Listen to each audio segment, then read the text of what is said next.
ایرانی جوہری معاہدے کے خلاف اقدامات جاری، ٹرمپ انتظامیہ کی جانب سے مسلسل تنقید کے بعد ایران پر نئی پابندیوں کا بل سینٹ میں پیش کر دیا گیا۔ 2015 میں ایران اور امریکہ کے درمیان طے پانے والا ایٹمی معاہدہ ٹرمپ انتظامیہ کی آنکھ کا کانٹا بنا ہوا ہے۔ امریکی صدر ٹرمپ نے عراقی وزیراعظم کے ساتھ ملاقات میں بھی ایک بار پھر ایران اور 5+1 گروپ کے درمیان ایٹمی معاہدے پر تنقید کی تھی، جبکہ یورپی یونین کی خارجہ پالیسی سربراہ فیڈریکا موگرینی نے 5+1 گروپ کے ساتھ ایران کے ایٹمی معاہدے کا دفاع کرتے ہوئے کہا کہ معاہدے پر دوبارہ مذاکرات ناممکن ہیں کیونکہ ایٹمی معاہدے کو اقوام متحدہ کی حمایت حاصل ہے۔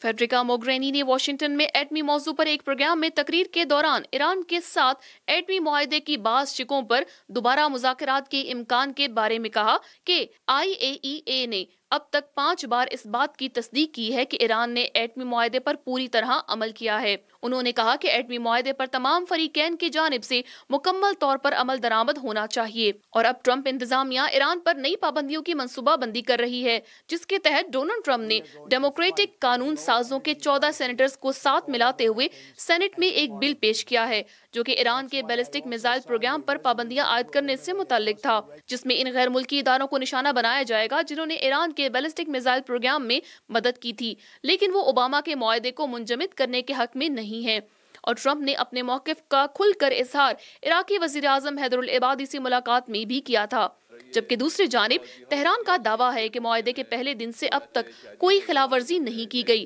اور اس کی تصدیق یورپی یونین کی جانب سے بھی ہو چکی ہے۔ ماہرین کا کہنا ہے کہ ٹرمپ ایٹمی معاہدے سے ایران کو حاصل ہونے والے ثمرات سے انتہائی خوفزدہ ہے اور مختلف طریقوں سے ایران کو طیش دلانے کی بھی کوشش کر چکا ہے تاکہ ایران تنگ آ کر اس معاہدے کو ہی ختم کر دے یا اس کی خلاف ورزی کر بیٹھے۔